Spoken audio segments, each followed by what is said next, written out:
The story starts with two masked men standing on top of a casino building in Tokyo. One of them cuts the cables of a massive light holder with his laser gun and makes it fall on top of people below. After that, they both part ways, and one of them starts running in front of the casino guards and makes them chase after him. From his communication with his friends, we find out that he is called Joker, and right now, he is acting as a diversion for his friends to escape the facility. He jumps around like Spider-Man and swiftly moves through the casino, dodging the guards with sharp reflexes until he gets to an air vent and slides his briefcase in there for his friends to retrieve before running away and making a sparkly exit by jumping back through a window. It looks like a clean escape for our Robin Hood, but then someone lights his face up with a flashlight, and he finds himself surrounded by a bunch of cops, who immediately capture and imprison him. The next time he opens his eyes, he feels dizzy and finds himself tied to a chair in an interrogation room with a camera and a couple of syringes lying on the floor. The investigator kicks him right across the face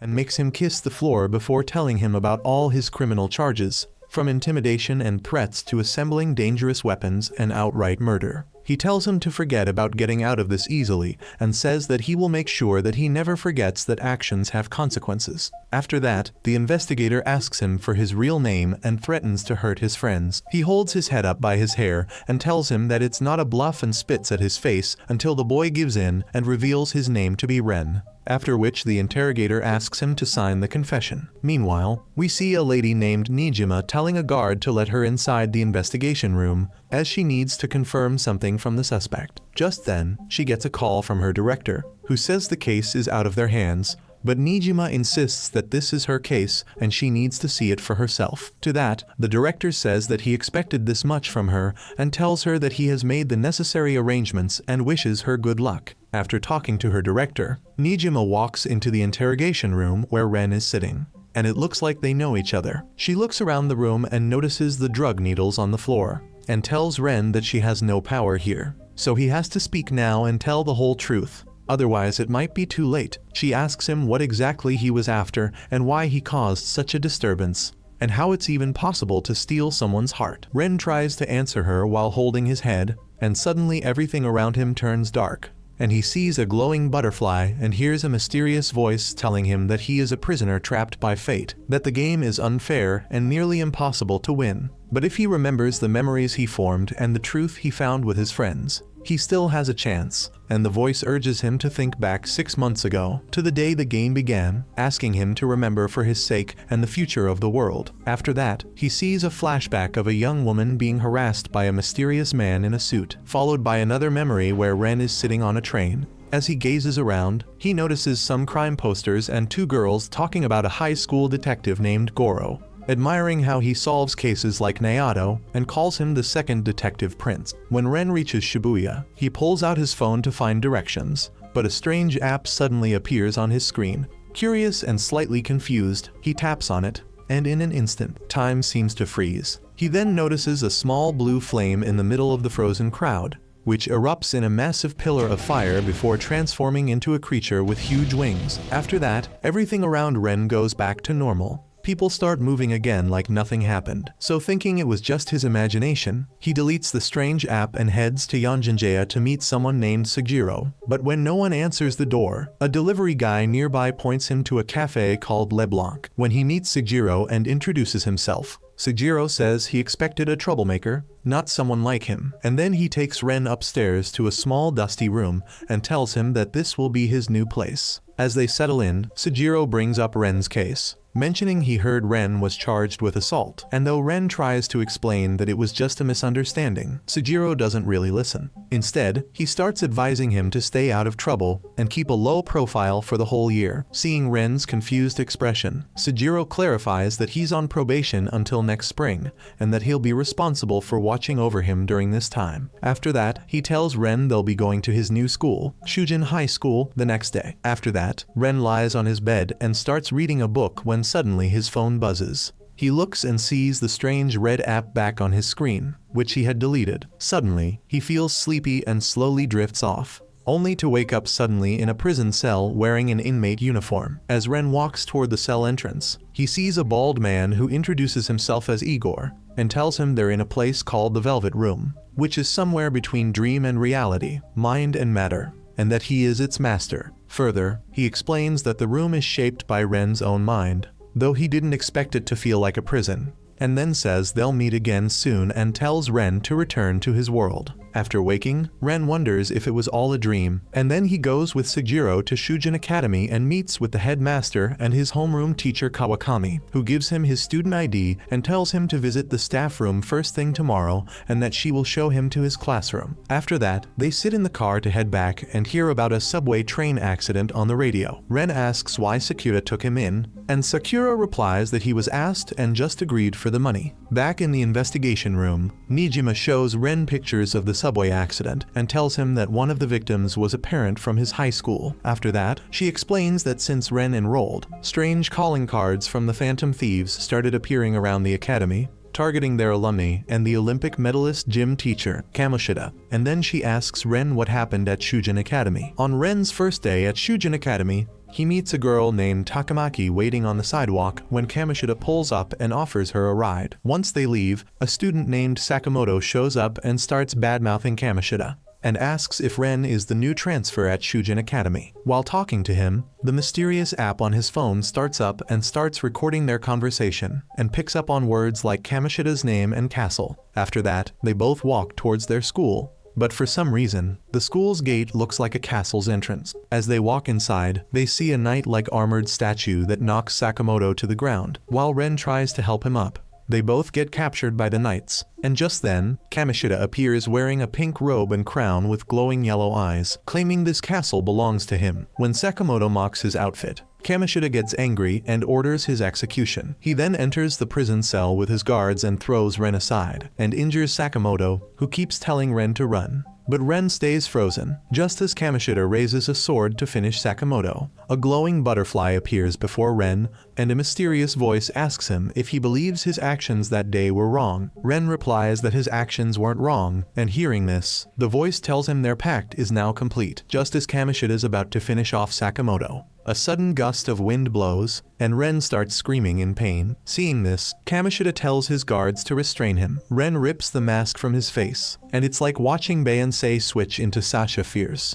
and it makes him bleed, and the second that mask hits the floor, this glowing blue circle appears under his feet. His eyes start glowing yellow, and a shadowy winged figure slowly rises behind him. Ren calls out its name, and the creature steps forward with a red body, white wings, and a light blue aura swirling around it. It introduces itself as Arsene, the Prince of Thieves, and offers Ren the power to break through any barrier. As soon as Ren accepts, Arsene's aura wipes out Kamoshida's guards and transforms into his mask. Without hesitation, Sakamoto knocks down Kamoshida, grabs his keys, and tells Ren to escape before locking Kamoshida in the cell. They flee the castle, and as red patterns flash across the screen, they are transported back to the real world. Sakamoto checks if Ren is okay and asks about his outfit when a voice from Ren's phone praises him that he has returned home. They look up to see their school in its normal state, with no castle in sight. Suddenly, the real Kamoshida, the gym teacher at Shujin Academy, appears at the entrance, staring them down menacingly. After that, we cut back to Ren sitting in the interrogation room being questioned by Nijima about the castle and the king. She asks him what he even meant by the castle and the king and admits that Kamoshida acted like the king of the school back then,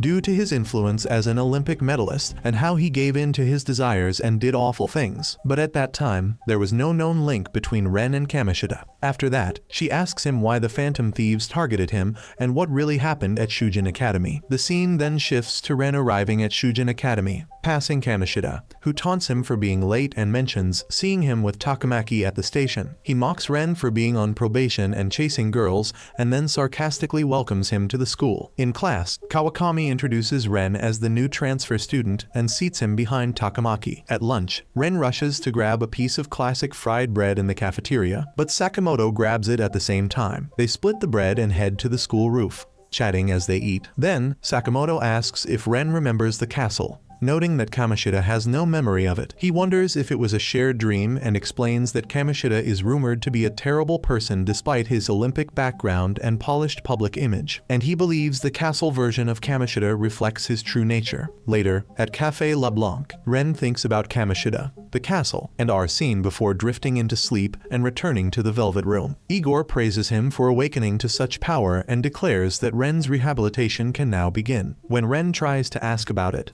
the guard silences him. Igor presents the Metaverse Navigator app as a gift and warns Ren that unless he learns to master it, he is destined for ruin. The next day, Ren walks to the school, debating whether to use. The scene then shifts to Kamoshida hitting Ren with a volleyball during practice while calling it training. After a harsh blow to the face, Ren's glasses fall off, but he stands firm and glares at Kamoshida. Feeling scared, Kamoshida quickly calls another student named Nijima onto the court. Later, Ren overhears Sakamoto being scolded by his former track teammates, who warn him to avoid Kamoshida, and he also learns that Sakamoto can no longer compete due to a serious leg injury. Back in class, their teacher, Kawakami, asks a student to share a textbook with Ren. Afterward, she privately tells Ren that she wasn't the one who informed the school about his probation, and advises him to avoid Sakamoto, who is now seen as a troublemaker, though that wasn't always the case. Just then, Sakamoto arrives on the scene and silently asks Ren to meet him on the rooftop. There, he shares his suspicion that Kamoshida is behind the rumors about Ren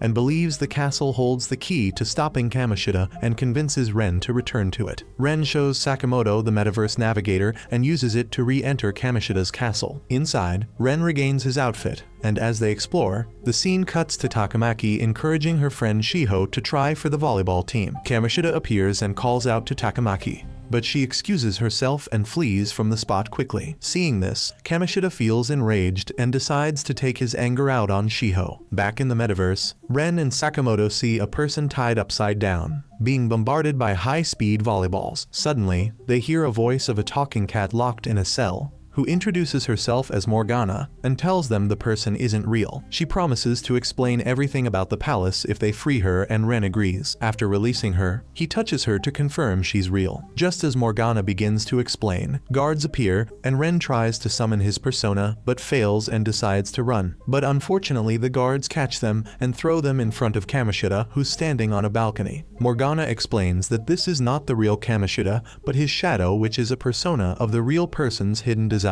The shadow mocks Sakamoto for his past on the track team and reveals that he orchestrated his injury and got his coach fired. Kamoshida's shadow walks down and asks Sakamoto if he should break his other leg too, and taunts him by saying that the school would probably write it off as self-defense in his favor. Hearing all this, Sakamoto kneels down in frustration while Kamoshida's shadow keeps talking down to him. He then orders his guards pin Ren and Morgana down and walks up to step on them, while telling them that he will take care of them after dealing with the blondie. Seeing all this, Ren decides to use his hidden technique, Talk no Jutsu, and he asks Sakamoto if he will just sit there and take it or stand up and fight for his right. Feeling motivated, Sakamoto stands up and tells Kamoshida that he's a real piece of scum who uses people as mere tools, and just then his head starts hurting and he starts screaming like a madman. Seeing this, Morgana becomes surprised and says that the spirit of rebellion inside Sakamoto's heart is awakening, and Sakamoto starts hearing its voice in his head as well. The spirit tells him that he kept him waiting for too long and asks to form a pact with him. Once they form a pact, a skull mask appears on Sakamoto's face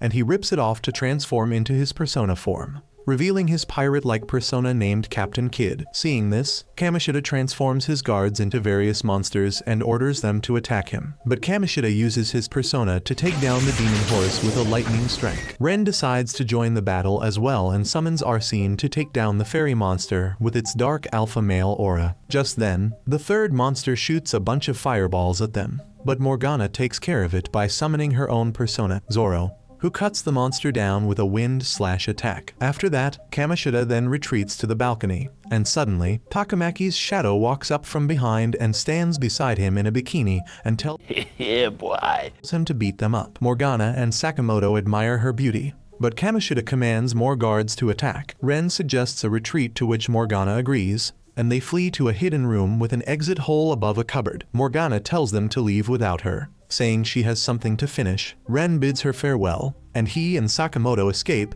and we see them coming out on a random street in the city. After that, they decide to grab a bite at the restaurant, and Sakamoto asks Ren about his past. Ren explains he's on probation because he stopped a man from assaulting a girl, but the police arrested him instead. Moved by his story, Sakamoto formally introduces himself and offers to become his friend. The next day, Ren sees Igor in a dream who talks about his progress and the concept of palaces, which are created from distorted desires. He points out how a palace reflects its owner, and in Kamoshida's case, his school is a castle where he sees himself as king and the students as his slaves. Later that day, Ren tells Sakamoto about his dream and explains what he learned about the castle. While they walk, Sakamoto asks if he and Morgana are really sure that the Takamaki and the volleyball team members they saw are just fakes and not real people. They start to wonder if Kamoshida might actually be hurting the volleyball team in real life, not just in that dreamlike world, so they decide they need to do something about it. Next, we see Kamoshida on the court, firing a volleyball with full force at a student. Ren and Sakamoto sit on the sidelines, watching quietly,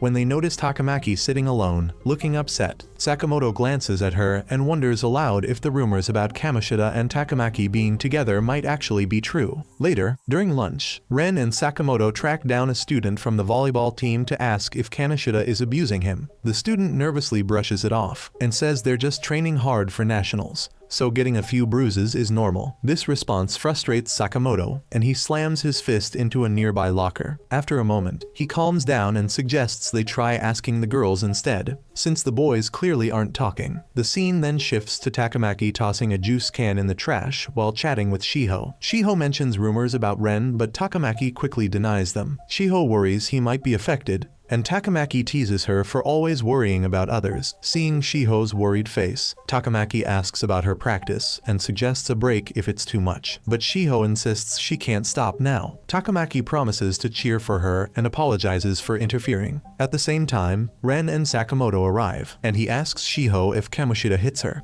Takamaki asks angrily where Sakamoto heard that, but he says he wasn't talking to her. When he learns Shiho is training for nationals, he warns it's the perfect chance for Kamoshida to take advantage. Healing this, Takamaki storms off with Shiho. Back to the investigation room, we see Nijima talking about the volleyball team's scandal newspaper in front on them. Nijima says Ren that the school is covering up Kamoshida's abuse. She asks if he knew about it before, and when Ren denies it, Nijima gets angry, warning him that if he's hiding anything, she will find out. After school, Ren walks through the subway and spots Takamaki on the phone upset. He overhears her being scolded by someone later revealed to be Kamoshida, who demands her to meet him immediately, or he'll kick Shiho off the team. Suddenly, she notices Ren standing in front of her and calls him a creep for eavesdropping, but he quickly denies it. Later, Takamaki sits across from Ren, telling him how Kamoshida uses threats against her friend's career to exploit her. She explains that Kamoshida keeps asking to meet, pretending it's about Shiho, but every meeting gets worse. Now, he wants her to come to his apartment alone. Takamaki breaks down in tears, saying she doesn't want to go but feels forced because Shiho is her only friend. The scene then shifts to Kamoshida, who grows impatient waiting for Takamaki to arrive, and when she doesn't show, he takes out his frustration on Shiho. In the next scene, Ren and Sakamoto are approached by Morgana, who asks if the girl they were talking to is Takamaki and tells them they're doing the right thing. Then, Morgana says they can use the palace to try to change Kamoshida's heart, but in return, they'll have to help her with something. She also warns them that in the worst case, Kamoshida might die. The scene shifts to Kawakami teaching in Ren's class when they suddenly hear students talking loudly and looking out the glass window. They see Shiho standing at the edge of the roof on a building across from them. While standing on the edge of the roof, Shiho has flashbacks of her memories with Takamaki, along with a recent flashback of the incident with Kamoshida flashes before her eyes, and she jumps off the building. Everyone rushes over and gathers around her. When Takamaki goes near Shiho, she tells her about Kamoshida before fading into unconsciousness. The nurse asks if anyone wants to accompany Shiho, and Takamaki volunteers to go. After the crowd starts heading back to class, Ren and Sakamoto track down Nijima and force him to confess everything about Kamoshida. Right after that, Ren and Sakamoto head straight to Kamoshida's office and call him out for taking out his anger on his own players. Then, they tell him that Nijima has already confessed everything, but instead of showing any fear, Kamoshida just laughs it off, saying they have no real proof. Further, he reveals that according to the hospital, Shiho has next to zero chances of recovering from her coma. He also reveals that Mishima was the one who spread the rumors about Ren's probation online. Hearing this, Miss Hima embarrassingly fall on his knees and confess that he was forced to do it. After that, Kamoshida threatens all of them, saying he'll get everyone expelled if they push any further. After that, we see Ren and Sakamoto sitting quietly in the school hallway, discussing whether they should go ahead and try to change Kamoshida's heart. Meanwhile, Takamaki is eavesdropping on them. Eventually, they decide to head back into the metaverse and ask Morgana for help. As they pull out the metaverse navigator and activate it, Takamaki also ends up getting pulled into the metaverse since she was following them. Once inside, Ren, Sakamoto, and Morgana regroup and begin moving through the strange world. As they sneak past the guards, Morgana starts explaining what this place really is. She tells them that the castle is how Kamoshida views the school, twisted by his own corrupt desires. She goes on, saying that if the castle ever disappears, it means something in him has changed in the real world. Morgana explains that the palace itself is a physical form of someone's warped desires, and once it vanishes, their heart undergoes a shift. In that case, the guilt from their past actions would likely overwhelm them, and they might even confess everything publicly. As they keep moving, Morgana mentions that every palace has something vital to its existence. She leads them into a room where the palace's core is located and explains that the first step is to make it materialize. Morgana continues explaining that once a palace disappears, the person's distorted desires disappear with it. But then she says that desire is a natural part of being human, and if someone loses all of it, they might suffer a mental shutdown. In the worst case, they could even die. Just then, the castle's intruder alarm suddenly goes off, but it isn't triggered by them. As they rush to check what's going on, they find Takamaki tied up like a classic damsel in a 90s RPG cutscene in front of Kamoshida.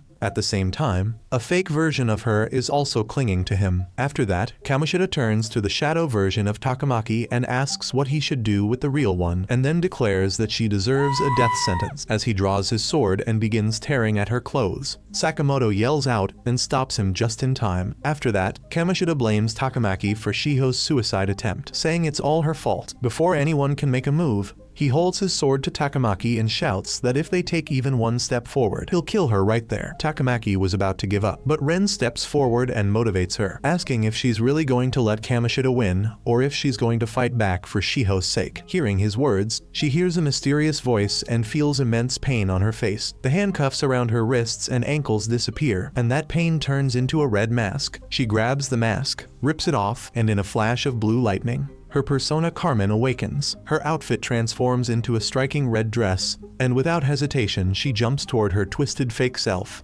grabs a sword from a nearby guard, and slashes her down. Seeing this, Kamoshida yells at his guards to kill them. Suddenly, 2 guards and 1 golden one transform into a winged girl, another a huge demon floating in a pot, and the last one a horned horse. Takamaki immediately lashes the demon with her whip in her own Street Fighter super move style and throws fireballs using her persona, knocking it to the ground, while Morgana shoots the winged girl with a giant slingshot, and Sakamoto uses his persona to strike the horse with lightning. The demon manages to rise and starts lifting Morgana into the air, but Ren quickly summons Arsene, who flares his wings like Batman's shadow drop to distract the enemy, giving Takamaki a chance to throw another fireball that sends the demon crashing down again. The 4 of them keep fighting together, attacking with everything they have, until they finally take down all the enemies. Kamoshida, hiding and watching in shock, can't believe how strong they've become. As things settle, Takamaki glances at her outfit and suddenly feels shy, not used to how bold it looks. But before she can say anything, Sakamoto gently holds her hand, and with Ren and Morgana, they all head out of the metaverse together. The scene shifts to the subway, where Sakamoto holds up 2 drinks and asks Takamaki which one she wants. She says the non-carbonated one, but he tells her both are carbonated. She picks one anyway, and he gives the other to Ren. Just then, Morgana asks for her drink, to which Sakamoto says she's just a cat. Hearing them, Takamaki gets worried someone might hear them talking to a cat, but Morgana explains that only people who have been inside the castle can understand her. They all agree it's time to change Kamoshida's heart and decide to form an alliance, on which Takamaki asks for their contact info and notices the metaverse navigator on their phones. Ren explains what it is, and Morgana tells them that from now on, they're part of the Phantom Thieves. The next morning, students gather around reading posters all over the school about Kamoshida as a selfish, desire-driven man, and with a warning that the phantom thieves of hearts will make him confess his sins. Sakamoto proudly reveals he wrote them, but Takamaki says they try too hard, and the logo looks bad. Later, when Kamoshida sees the posters,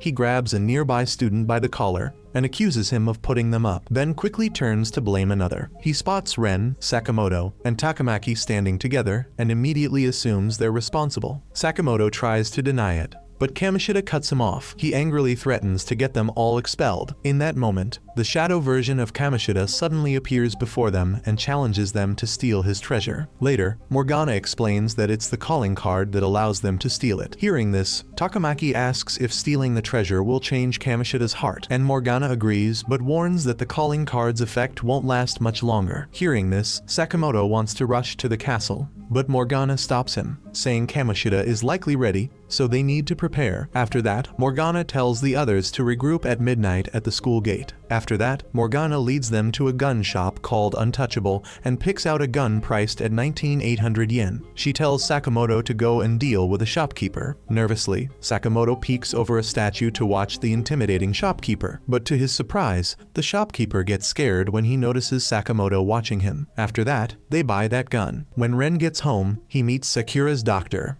who gives him some medicine and tells him to use it carefully because of possible side effects. At midnight, the group gathers and heads to the metaverse, where they're shocked to see the castle's gate rebuilt with much stronger security. Sakamoto admits he's worried, but Morgana reassures him that they'll do their best since they've already left a calling card. When they enter the castle, Morgana tells them that from now on, they will use code names such as Skull for Sakamoto, Mona for Morgana, and Panther for Takamaki. Ren can't decide on a name, but they hurry inside anyway. When they reach the treasure room, they see the treasure across the room, protected behind giant swinging axes. Morgana explains they need a key to reach it. When they find the key with a guard in the hallway, Takamaki distracts the guard, leading them to follow her. As the guard turns the corner, Skull lands an uppercut in a classic Tekken combo. The guard transforms into a winged girl, angrily cursing them for the punch. Ren stays calm and asks her to hand over the key, which she does without fuss. It makes you wonder if the guards are really their enemies. Suddenly, she begins glowing white and realizes that she doesn't just belong to Kamoshida, but drifts through human hearts. Then, she introduces herself as Pixie and tells Ren she will now stay with him and merges with him. After that, they open the treasure room with the key and see the core materialized as a giant crown. Driven by greed, Morgana rushes to grab it, but suddenly, Kamoshida appears out of nowhere and snatches the crown before Morgana can reach it. He explains that the crown symbolizes his leadership over the castle. The fake Takamaki throws herself into his arms, praising him, on which Kamoshida promises that they'll be having fun soon,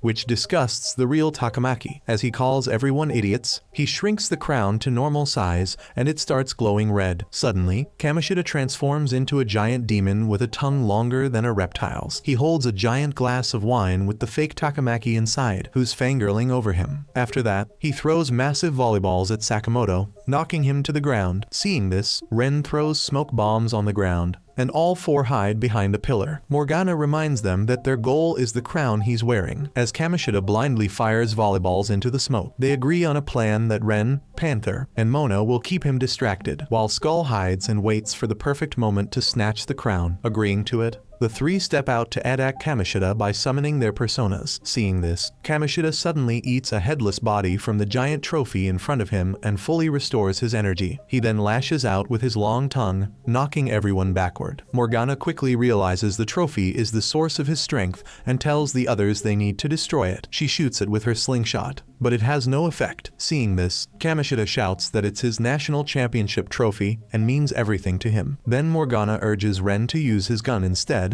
which causes the trophy to shatter. After that, Kamoshida unleashes his special gold medal attack move, badly injuring all three. As he prepares to strike again, Ren suddenly falls asleep. After waking up in the Velvet Room, Igor asks Ren if he plans to give up, and Ren replies that he can still fight. Then, the guards explain that a persona is a reflection of one's inner self, and by letting go of certain traits, it's possible to create new, stronger personas. Right after that, Ren sees Arsene, who tells him that even if he disappears for now, he'll always be by Ren's side. Then, Ren's head appears to be symbolically chopped off as a new persona is born, which Igor calls another step forward in Ren's rehabilitation. Back at the castle, just as Kamoshida launches his final attack, Ren activates his new persona, which is a small creature floating in a magical pot that effortlessly wipes out the assault. Morgana, stunned by what she sees, wonders how a human can wield multiple personas and begins to question who Ren really is. Using his new persona, Ren creates a mana field that pins Kamoshida to the ground, giving Skull the chance to leap in and snatch the crown off his head. All four of them team up and beat Kamoshida down, forcing him to revert to his human form. When he stumbles away and runs toward the balcony, the Phantom Thieves follow and stop him from jumping. At that moment, Kamoshida finally admits defeat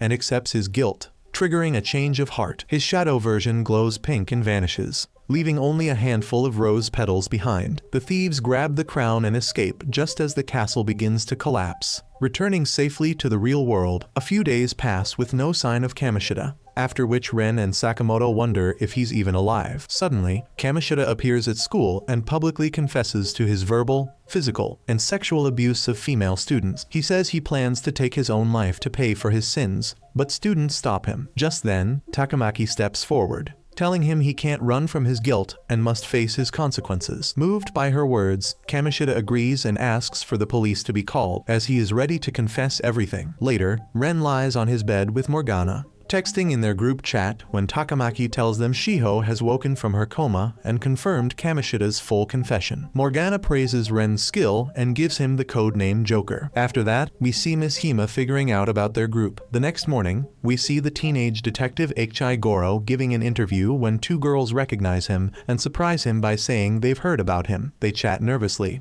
and when they bring up the Phantom Thieves saga at their school, it really grabs his attention. Later, we see Sakamoto and Ren selling a gold medal to the gun shopkeeper, who offers them 30,000 yen, which they quickly accept. Then, we see Sakamoto, Ren, Takamaki, and Morgana at a restaurant cheering over their success in making Kamoshida change his heart. Takamaki, who suggested the buffet, explains it's a popular spot among her coworkers. When asked about her job, she shares that she works part-time as a model. Then, Sakamoto jokes that the buffet costs 10,000 yen per person, meaning they spent all the money from selling the gold medal. He teases Morgana that she doesn't have to pay because she's a cat. After that, Ren admits he never realized the gold medal was Kamoshida's treasure, and we find out that his crown turned into the gold medal from earlier. Morgana explains that the gold medal held the same value for Kamoshida in reality as the crown did in the metaverse. Sakamoto adds that it was good to get rid of the medal since it embodied Kamoshida's desires, and it'd be strange to keep it. Then, Takamaki checks her phone excitedly and announces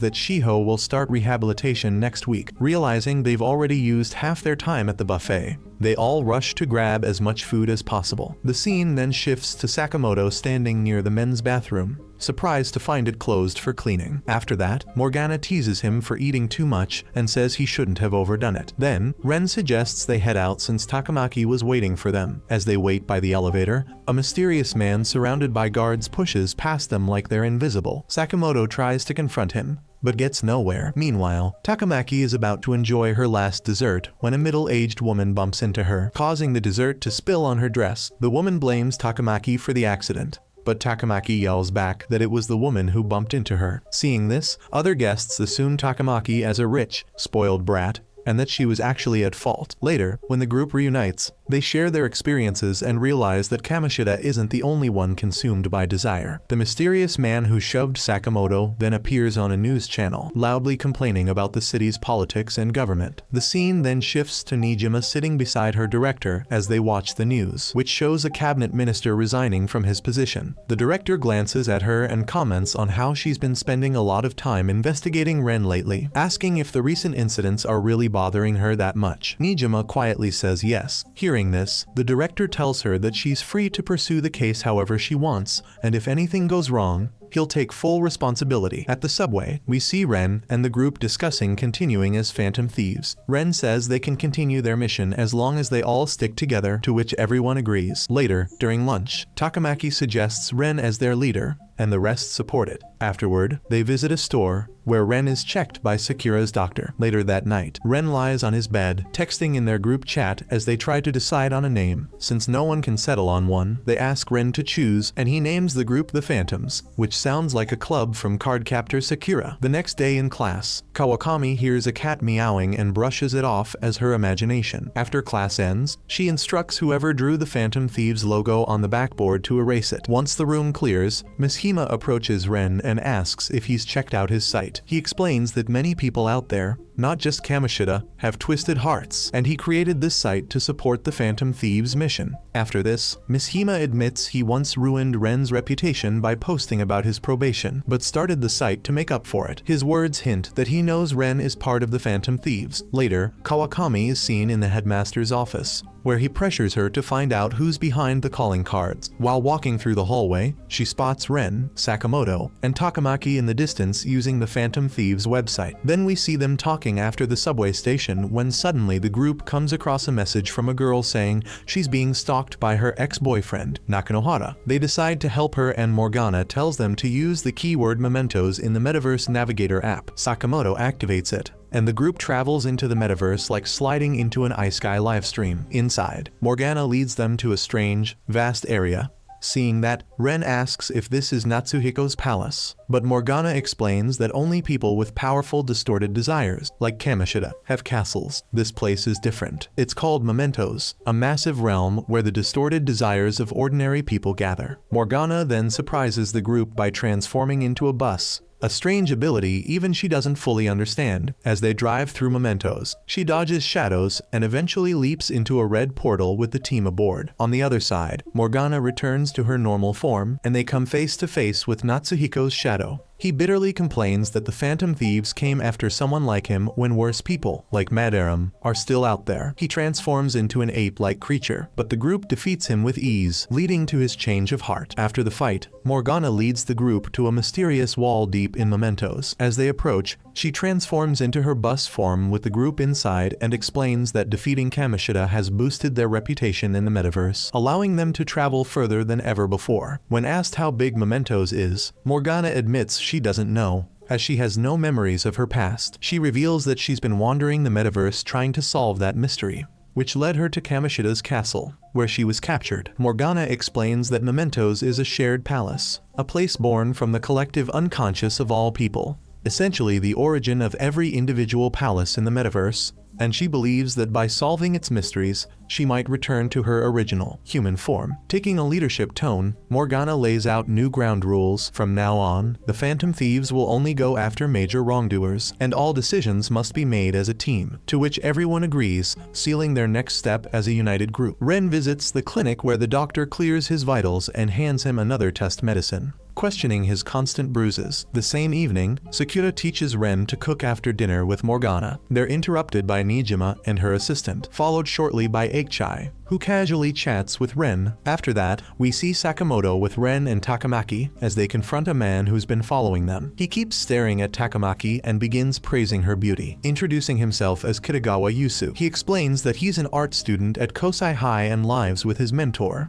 the artist Madarame Ikayuse, still focused on Takamaki. He says her beauty has left him breathless, calling her the muse he's always dreamed of in a straight-up Yuzui Takumi level flirting, and asks if she would model for him. The scene shifts to Ren in the interrogation room with Nijima, who grows suspicious after hearing how quickly he met one of Madarame's pupils. She praises Madarame as one of Japan's top painters, but admits he hid his crimes for years. Curiously, she asks him to recall exactly what happened, and he agrees. The scene then shifts to Kawakami, who accidentally falls asleep during an exam. Afterward, the group meets on the rooftop, celebrating the end of midterms with canned juice. Sakamoto suggests changing more hearts, but everyone quickly shuts him down. Takamaki then shows the 3 tickets to Madarame's solo exhibition, which Yusuke had given them, and asks what they should do with them. Sakamoto says he's not interested in going, to which Takamaki replies that she's still going anyway. Hearing this, Morgana asks if Takamaki has fallen for Yusuke, but she quickly denies, saying an art exhibition sounds cool. She adds that Madarame is a well-known artist, and attending something like that feels classy. Hearing Madarame's name, Ren suddenly remembers Natsuhiko's shadow speaking badly about him. Just then, they're approached by the school's student council president, who introduces herself as Nijima. She points out the irony of the so-called troublemaker,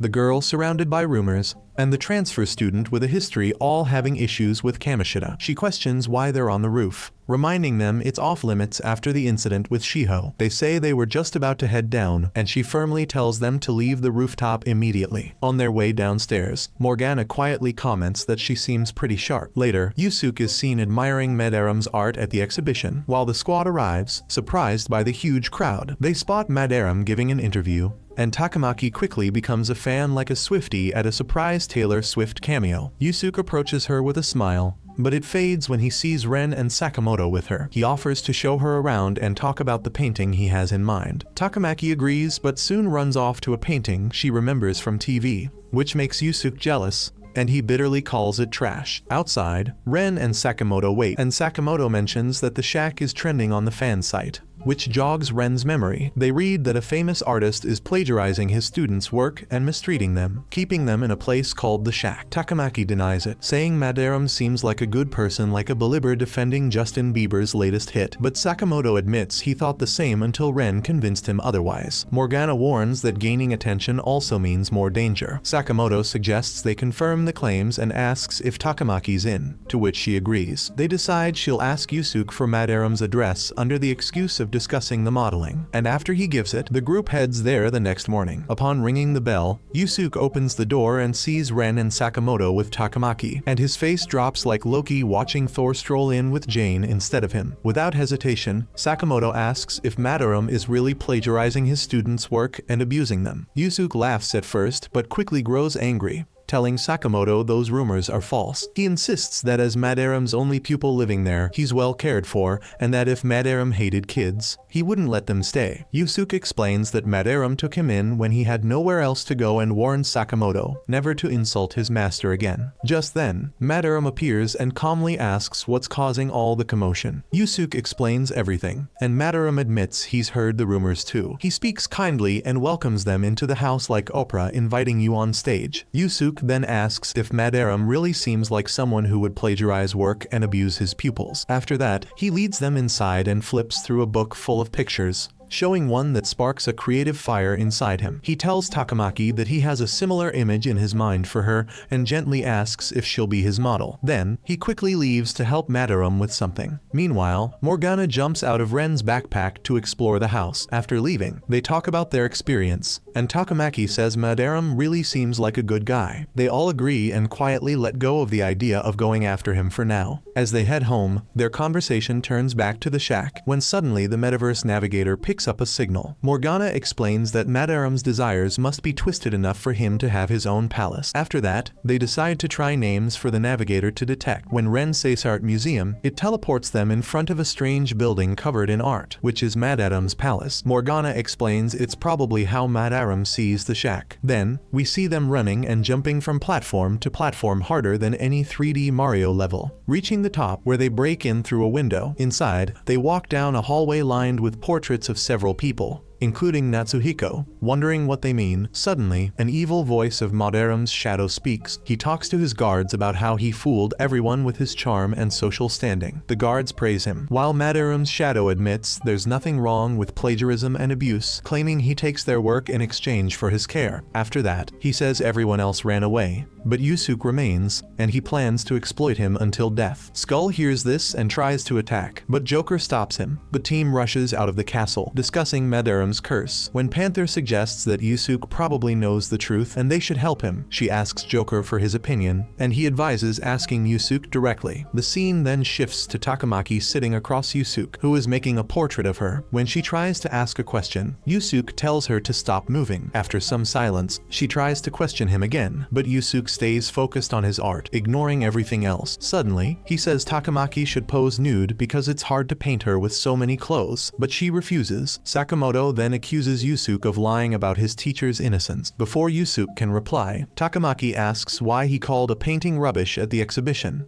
and if he was the one who made it. After that, Ren says they want to help, but Yusuke refuses, saying he gave the painting to Madarame himself, so it's not plagiarism. Hearing this, Yusuke gets angry at their accusations and tells them to leave, warning them never to come back. Outside, they wonder why Yusuke is so stubborn in defending Madarame, and Takamaki suggests it's because Madarame took him in during a difficult time. The scene then shifts to Ren texting his group when Sakamoto tells him that Natsuhiko wants them to change someone's heart and will only explain in person. Sakamoto adds that he's arranged a meeting with Natsuhiko at Shibuya Academy after school. The next day, Ren meets Natsuhiko from a distance and asks whose heart needs changing. Natsuhiko says it's Madarame, revealing that he plagiarizes his pupils' work and abuses them. Further, he tells Ren about a student who took his own life because of this abuse and that only one pupil is alive now. Natsuhiko doesn't want the same tragedy to happen again, and when he asked that pupil if he was suffering, the student said he'd escape if he could. Later, the group gathers and agrees to make Madarame their next target. Once inside Madarame's palace, the Phantom Thieves are surprised by the heavy security despite not sending a calling card. They try to disable it but fail. In the real world, Ren and Sakamoto notice a woman secretly surveilling Madarame's house. They confront her, and she introduces herself as Ahiya Akiko, a journalist investigating rumors of Madarame's abuse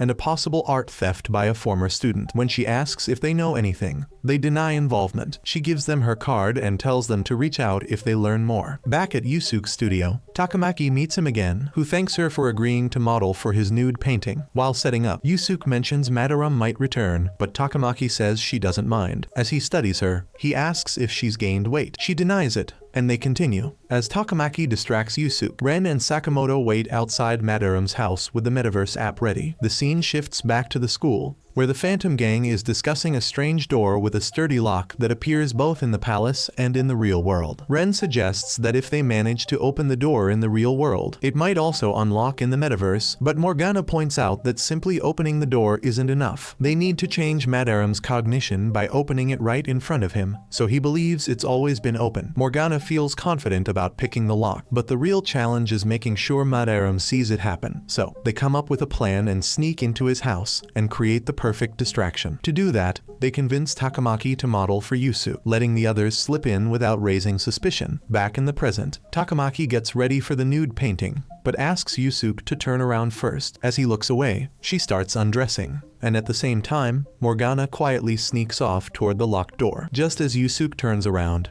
he notices Takamaki is no longer there and he begins searching for her. Meanwhile, Ren and Sakamoto wait inside the Metaverse, hoping the real-world door will unlock soon. Yusuke eventually finds Takamaki standing near the strange door and tells her it's off-limits. He explains it's just an old storage room used only by Madarame to distract him. Takamaki quickly reminds him she was about to pose, and in that moment, Morgana finally unlocks the door and slips inside, right as Madarame arrives. At that moment, the door in the Metaverse opens and Ren and Sakamoto step in and find huge paintings which they can enter like doorways. Back in the real world, Takamaki and Yusuke walk into the storage room and are shocked to see many copies of Madarame's famous painting named as Sayuri. Suddenly, Madarame walks in and tells them to leave, but Yusuke questions why the copies are there. Hearing this, Madarame says that ever since the original Sayuri was stolen, he lost his artistic touch and needed money to support his students, so he began selling imitations through secret channels. He apologizes, but Takamaki doesn't buy it and questions why a famous artist would need to do such a thing. In the Metaverse, Ren and Takamaki jump out of a painting and find themselves in a maze-like palace. Meanwhile, in the real world,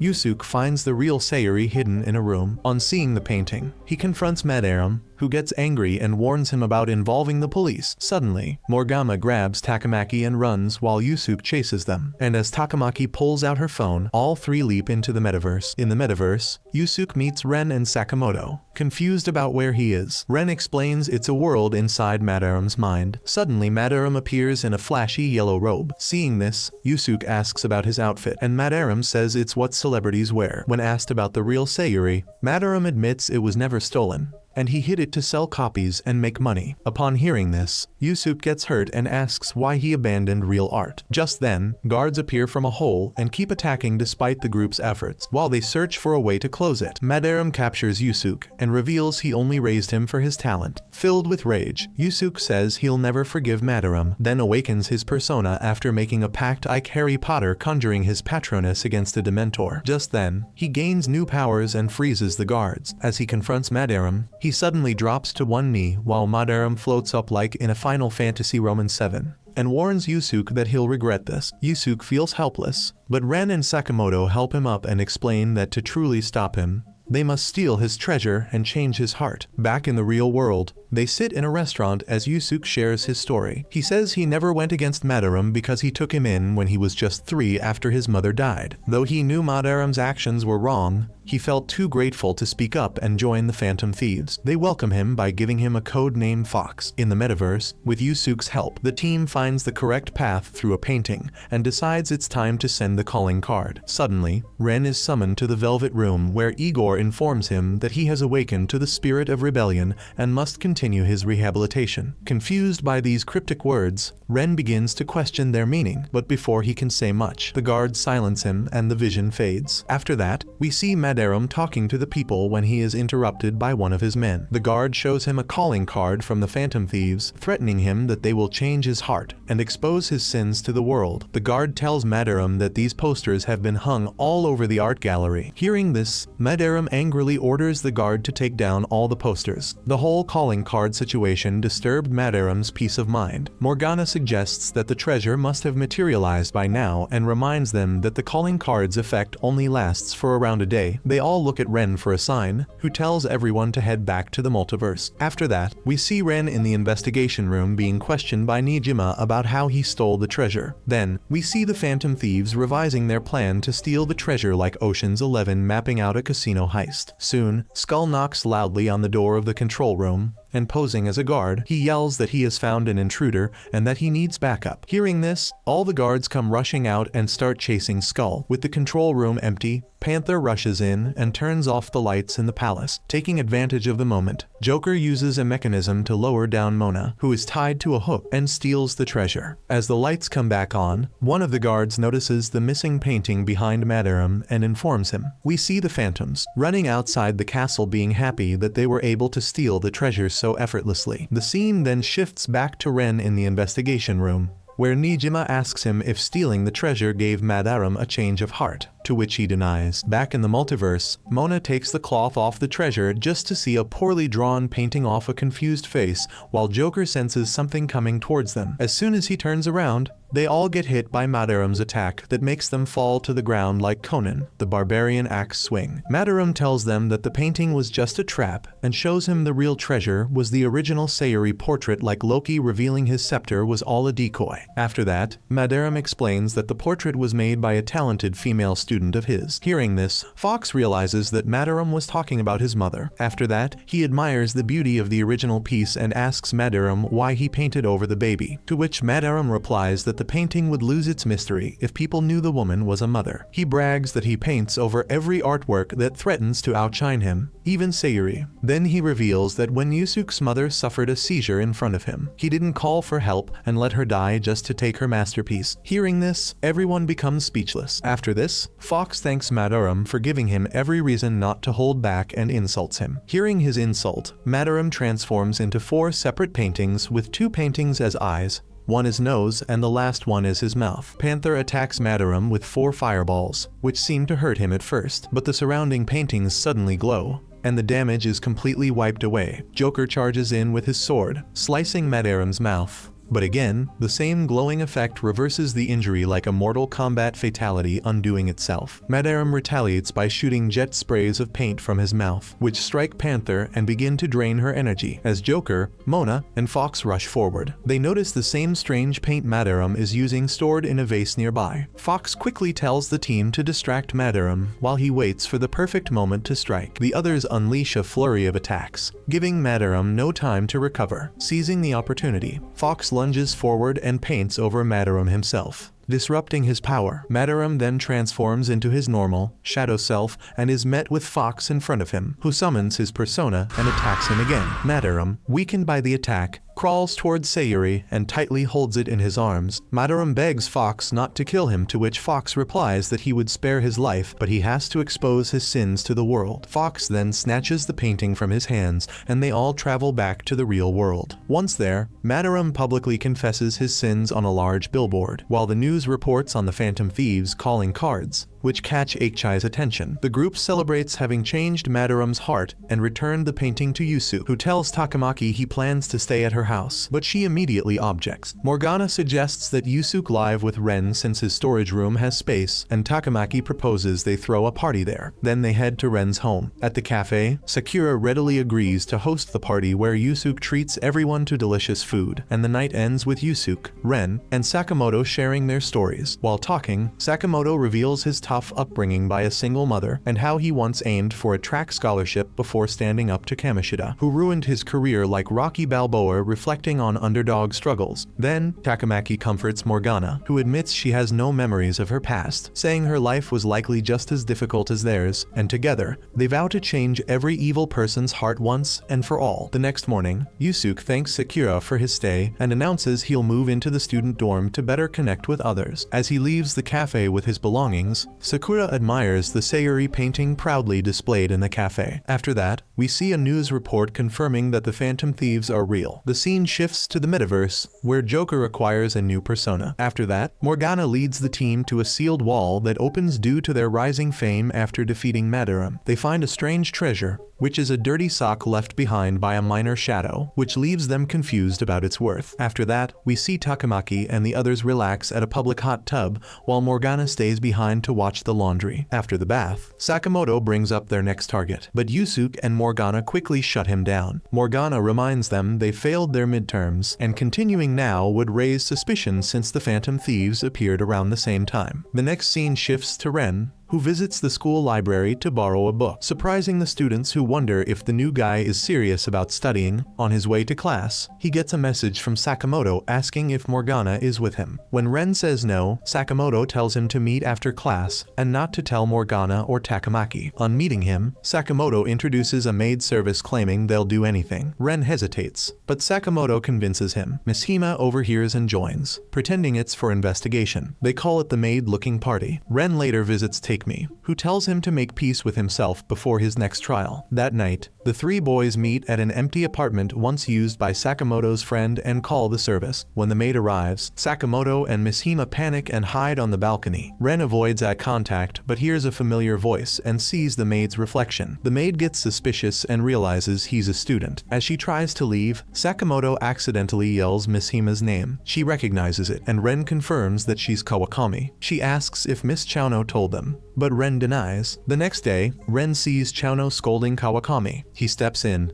claiming she tutors him after class. Later, while Ren and Sakamoto are exercising, former track teammates inform Sakamoto that the team is back, but no one wants him to rejoin. At the cafe, Ren calls the maid service again and asks for Kawakami. He tells her that Sakamoto hit Kamoshida because he insulted his mother, and they agree that Sakamoto reacts only when others are hurt, not for himself. Before she leaves, Ren asks about the new track coach. She says it's Kamoshida's closest ally, named Mr. Yamachi. Ren follows Yamachi to a bar and hears him brag about planning to mistreat the students just like Kamoshida. The next day at school, Sakamoto tells the new track team everything about Mr. Yamachi. During this, he finds out that one of his previous teammates, Nakayaka, was the one who leaked to Kamoshida about his mother. Sakamoto brushes it off and encourages the team to keep practicing on their own. He even tells them to hit him if they need to vent their anger. Unexpectedly, they do just that, hitting him before walking away and thanking him. Later, while eating ramen together, Sakamoto tells Ren he's grateful to have him as a friend. That night, Ren calls Kawakami through the maid service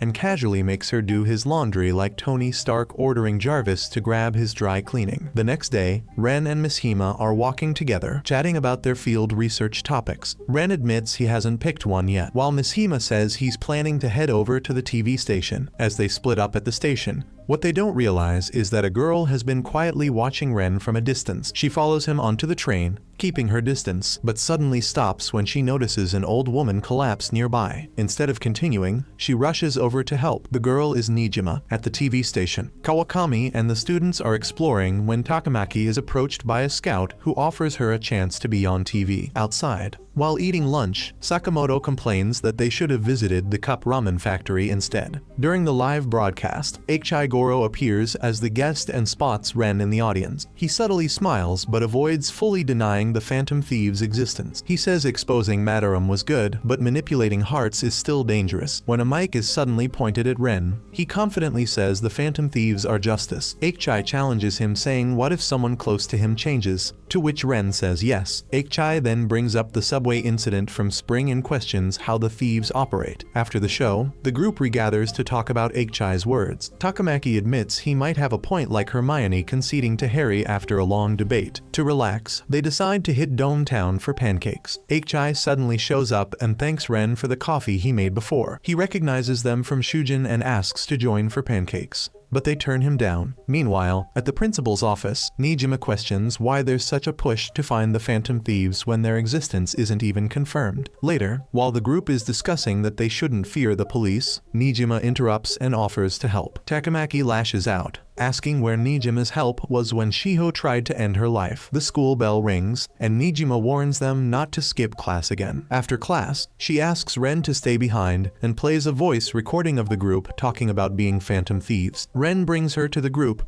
and she plays the same clip. After that, Nijima gives them a deal that if they would change the heart of a major drug lord who blackmails teens, she'll delete the recording. After that, Nijima takes Ren to a back alley where two boys immediately approach them, asking if they want to make some cash. Nijima agrees right away and steps forward herself to scare the boys off. Later, the group gathers to discuss the drug lord whose desires are twisted enough to have his own palace, so he can't be ignored. With no leads, they decide to ask reporter Ahia for information and set up a meeting at a Shinjuku bar. Ahia agrees to reveal the drug lord's name, but wants an interview with someone connected to Kamoshida's case. Morgana whispers to Ren that they could use Miss Hima, and Ren tells Ahia he knows someone abused by Kamoshida and can have him contact her at their next meeting. Ahia agrees and reveals that the drug lord's name is Kaneshiro Jr. The next day, the group meets to connect Kanshiro's name with other information. Ren mentions a bank, and the navigator picks up. While talking, Sakamoto mentions Shibuya, who Kaneshiro sees as his bank. In the multiverse, money flies everywhere,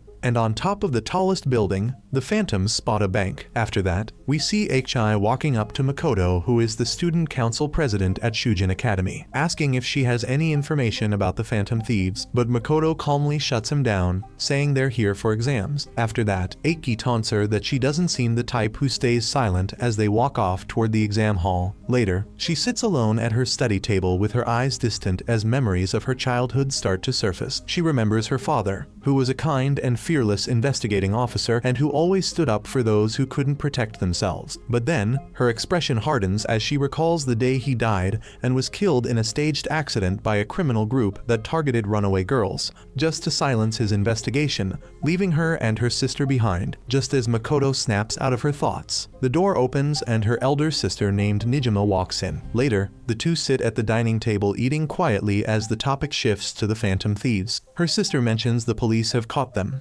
and the investigation is in full swing. Makoto hesitates and then softly wonders if their father would have supported the Phantom Thieves. Her sister suddenly gets upset, telling Makoto to stop wasting time on such pointless thoughts. She scolds her a bit too harshly, and then, realizing it after a moment, she sighs, apologizes, and gets up from the table. Back in the metaverse, the Phantom Thieves enter Kenshiro's mind, but his palace is a bank that floats high in the sky. As they explore the area, they're shocked to see that he views people as walking atoms, and even worse, many of his victims appear as broken, lifeless machines. Realizing they need a plan to reach the floating palace, they decide to return to the real world for now and regroup. In the real world, the Phantom Thieves discuss meeting Kaneshiro directly. Soon after, Makoto approaches and mocks them for struggling, to which Takamaki replies and calls her useless. Makoto gets hurt and remembers her sister and Akechi saying the same. She goes quiet, then suddenly asks if they want to meet Kaneshiro and walks off. Outside, Ren gets a call from Makoto. She tells him to record it as she talks to someone, saying she was told to come to Central Street to meet Kaneshiro like Jack Bauer watching Kim Bauer get snatched. The team rushes there and sees Makoto being taken away in a car. As the gang panics, Yusuke remembers the car's number plate, giving them a lead. Meanwhile, Makoto is taken to a shady club, where she meets Kaneshiro. He finds out she was on a call and takes her phone while threatening to strip and photograph her. She resists just as Ren and the team arrive. Kaneshiro snaps a photo of them and blackmails them by saying that it proves they were in a club while being in high school. He demands 3 million yen and warns that involving the police will put their families at risk as they leave the club. Makoto apologizes for dragging them into this and offers to find a way to arrange the money. Ren asks why she was so reckless, and she quietly says she just wanted to prove she wasn't useless. Now, they shift focus to how they can reach Kaneshiro. Morgana then points out that since they've become his targets, Kaneshiro might see them as customers too, which could grant them access to his bank in the metaverse. The group agrees, and they keep walking while deciding to bring Makoto with them into the metaverse this time. Inside the metaverse, the phantoms explain how it works to Makoto. Suddenly, a staircase appears in front of them leading to Kaneshiro's bank. Guards stop them, but they say Makoto is Kaneshiro's guest. Just then, Kaneshiro arrives and assumes they're here for the money and offers a loan with 10% daily interest. He then disgustingly suggests that Makoto work in his business by selling her body and even mentions that her sister to threaten her. His cruel words push Makoto over the edge while she snaps and stands up for herself and awakens her persona. Then, the team gets ready to fight, but as Makoto moves towards Kaneshiro, Morgana stops her, reminding them it's about stealing Kaneshiro's treasure and not killing him. They escape, while Kaneshiro mutters that he still controls their future. Back in the real world, the team regroups, and Makoto receives a threatening message from Kaneshiro. They also talk about how her sister is a prosecutor working on the Phantom Thieves case. After some thought, they decide to make Makoto a part of the team and assign her the role of strategist. Later, in the metaverse, they take her to Mementos, which is a place where they change the hearts of smaller targets. There, the team officially gives her the code name Queen. After that, we see the investigation room, where prosecutor Nijima is shocked to find out that the fifth Phantom Thief is actually her own sister, like Saul Goodman's jaw dropping when he finds out Jimmy is his brother. While trying to stay calm, she asks Ren to continue explaining how they managed to close the Kaneshiro case. The scene then shifts to the high school, where Makoto, who eagerly wants to help the Phantom Thieves more effectively, starts learning about the students. As she shares this with Ren, he suggests they hang out at a karaoke or arcade sometime, since those places are popular and great for making connections. She agrees to it as the scene returns to the metaverse, where the Phantom Thieves are sprinting through a long corridor along with alarms blaring loudly around them. They keep moving and soon discover there are even more levels ahead. Back in the real world, Takamaki and Makoto stand together on a street corner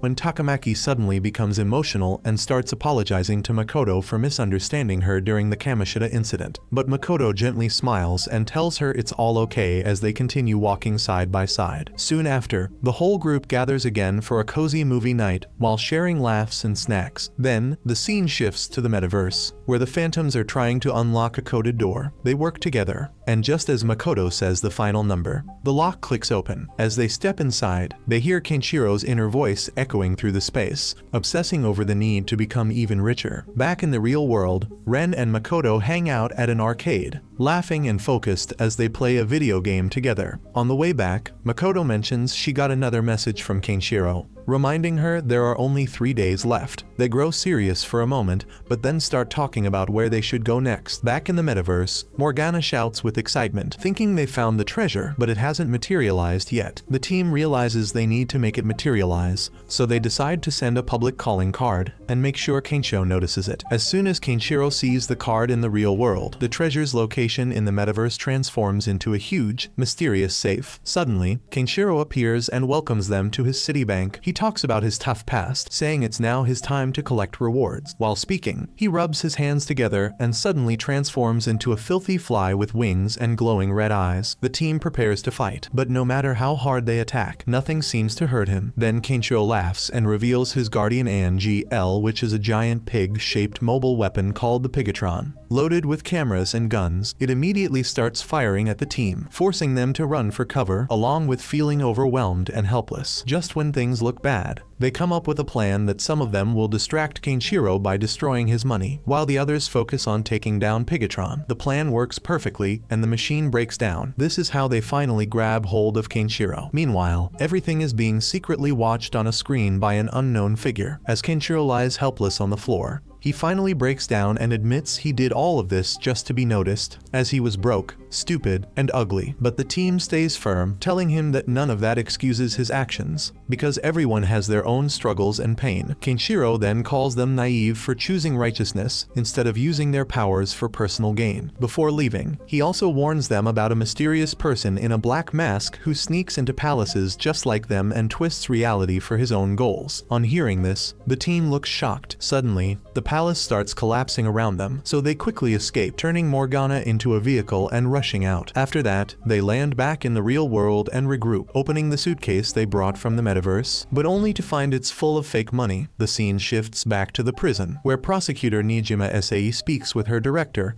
who warns her about suspicious movements within a certain criminal group, saying it might now be easier for the police to catch them. Meanwhile, Ren gets a call from Makoto telling him Kaneshiro has been arrested, followed by a message asking him to forget everything, and saying that he has deleted all the pictures. Even after hearing this, Makoto still wonders if they really changed Kenshiro's heart, but Morgana and Ren encourage her to trust in their efforts and believe in what they've done. The next day, news spreads about Kenshiro's confession, and people are praising the Phantom Thieves for their work. The team gathers to celebrate the success, though they're still uneasy about what Kaneshiro said regarding a man in a black mask. Still, they decide to let it go for now, thinking it might have just been a distraction or a lie. Later, Makoto is called by the principal to explain what she wrote in her report about the Phantom Thieves, and when questioned, she calmly says she believes the Phantom Thieves are just, and if he doesn't agree with her investigation, he's free to start his own. With that, she leaves the room without looking back. In the next scene, Makoto and Sae are at home, chatting with each other. At first, they talk about Makoto's studies, but soon the conversation shifts to Kenshiro's sudden change after his confession. Sae seems a bit disappointed, and when Makoto asks why, she admits it's because no one got credit for it, and it was her chance to move up. Hearing this, Makoto silently reflects on how much her sister has changed. After that, we see Ren sitting quietly in the prison cell across from Sae, finishing the part of the story about Kaneshiro. She listens and says she thinks some of it sounds true, but not all, so the investigation will continue. In the next scene, Ren returns to the Velvet Room, where he talks with the warden Justine, who tells him that his rehabilitation is going well now, especially since he's learning to control so many personas. As their talk ends, Caroline steps in and firmly reminds Ren to keep working hard, warning him that if he doesn't, he might stay in this prison forever. After that, we see police arresting Tawarada Koichi for 3 murders, along with his father, Kosai, for helping cover up the crimes. Detective Akechi is credited with the arrest. Later, Sakura and Ren watch the news report at the cafe when Akechi walks in,